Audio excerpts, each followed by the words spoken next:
Happy Friday, everyone. This is Comics on TV for the week of November 15th, 2015. I'm your host, Josh. And I'm your good buddy, Jump Street. Here's what happened on your comic-related shows this week. Well, it's 3 episodes later and still no definitive answer on Glenn, but in this episode we're teased with a radio distress call simply saying this. Help. Could it be our beloved pizza delivery boy turned zombie-killing badass? Is he really just hiding under that dumpster or tossed away like week-old Chinese food? Too soon to tell, but signs point to no. Not to spoil Glenn's fortune cookie, but Negan is coming and you're shit out of luck, dude.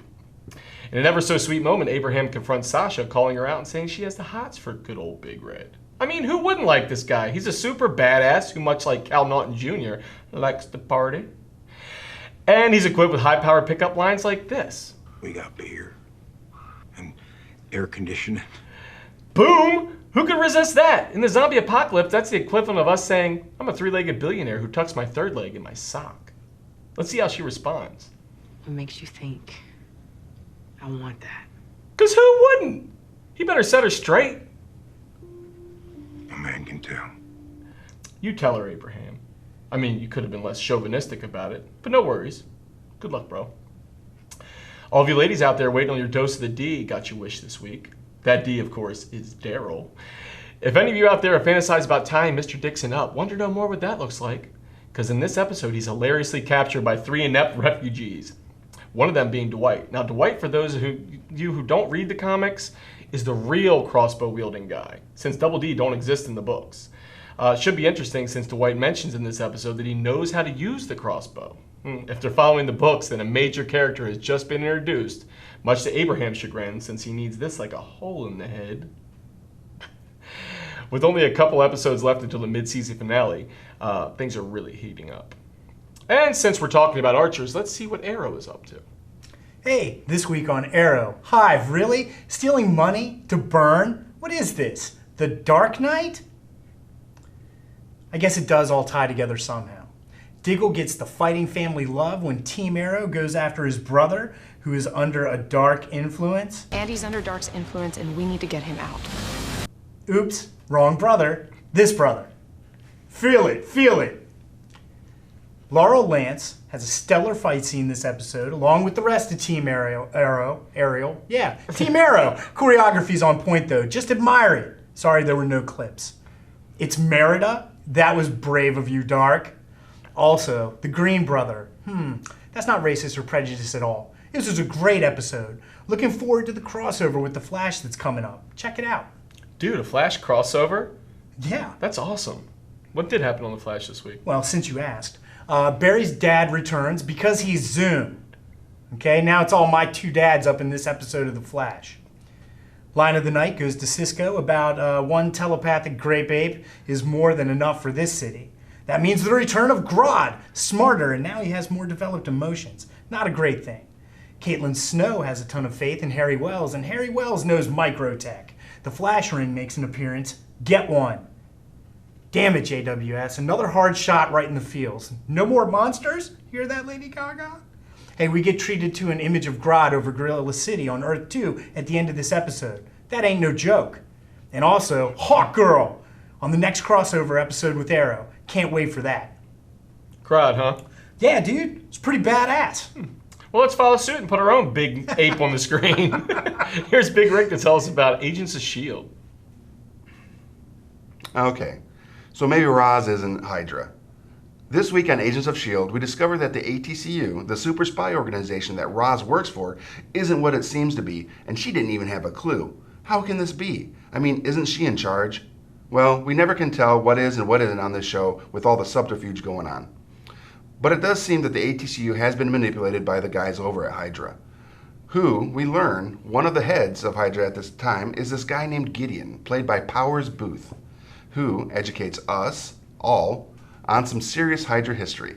We discover along with Ward that Hydra has been around since way before the Red Skull, like 100 generations before the Red Skull, and that's a long time. Because of some alien inhuman that was banished through that monolith thingy that Agent Simmons was sucked into, a few episodes back. Wait, that would mean that her man crush on Deep Space Nine is an agent of Hydra. Oh man, this is not going to play well in future episodes.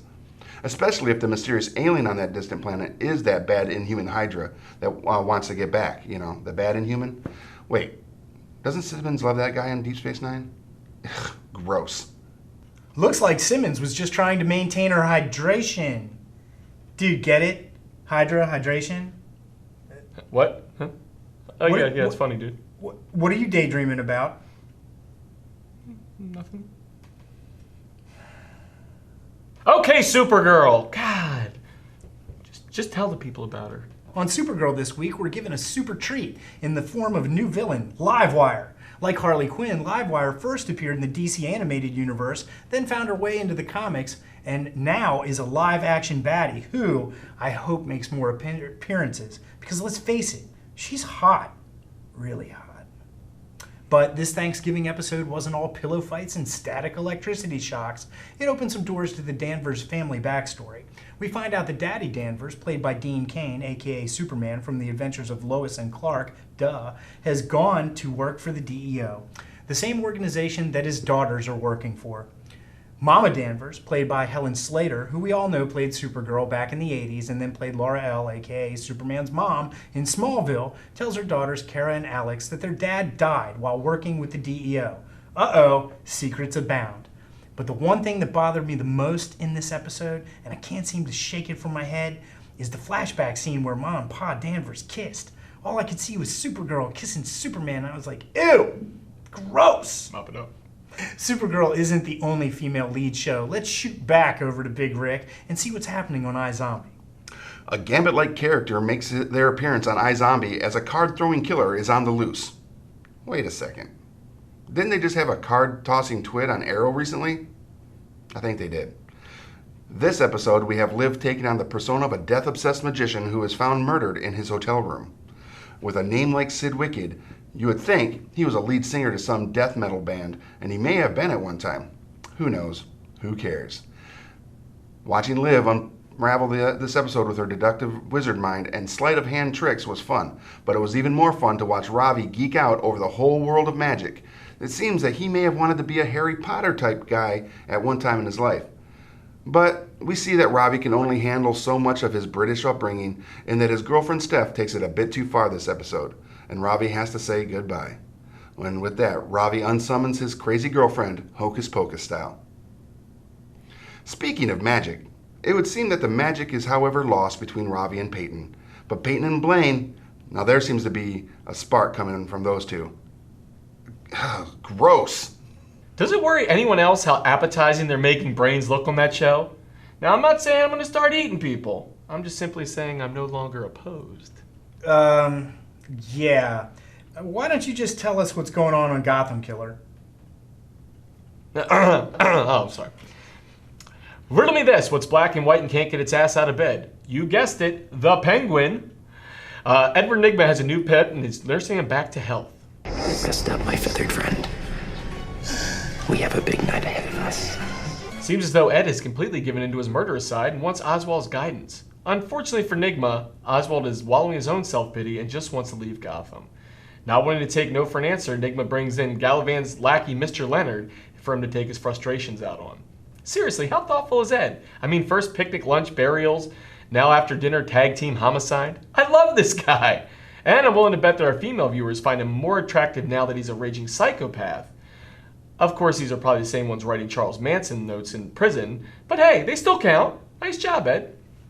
With Galavan set up the river, his sister Tabitha has hired a hit squad to take out Jim Gordon. These guys aren't playing around, they're sending everyone they got after him.